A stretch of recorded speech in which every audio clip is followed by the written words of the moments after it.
ஆறுபடை வீடும் அருள் வழங்கும் முருகா அரியேறி ஓடோடிவா. மூவிரண்டு முன்ஜொலிக்க ஆறிரண்டு கரங்களுடன் ஆதரவு தர ஓடிவா. ஈசனின் மகனே என்னை காக்க இங்கே உன்னையன்று வேற யாரையா.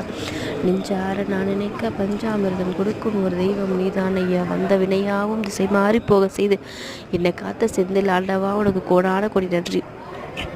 பொய்யான என் வாழ்க்கை இந்த பூமியில் நிலையாக நிலை பெற நீ வரவேணும் கந்தா, நீ வரவேணும் குகனே, நீ வரவேணும் முருகா, நீ வரவேணும்.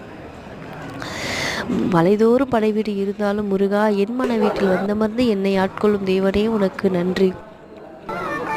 முருகா நின்றால் பணிந்து நின்னருளை வேண்டுகிறேன். இருள் நீங்கும் ஒளியாய் வந்து என் முன்னே தோன்றி ஒளிக்கு ஒளியாய் கண்ணுக்கு கண்ணாய் என்னை வழிநடத்தும் தேவனே நின்னருளாலே பெரும் புகழும் செல்வம் செழிப்புடன் அனுதினமும் உன்னை பூஜிக்கும் பாக்கியத்துடன் பலருக்கும் உதவும் பெரும் பாக்கியத்தை தந்தருள்வாய். கருணை கடலே கந்தா போற்றி, கதிர்வேலா போற்றி, வேலாயுதா போற்றி,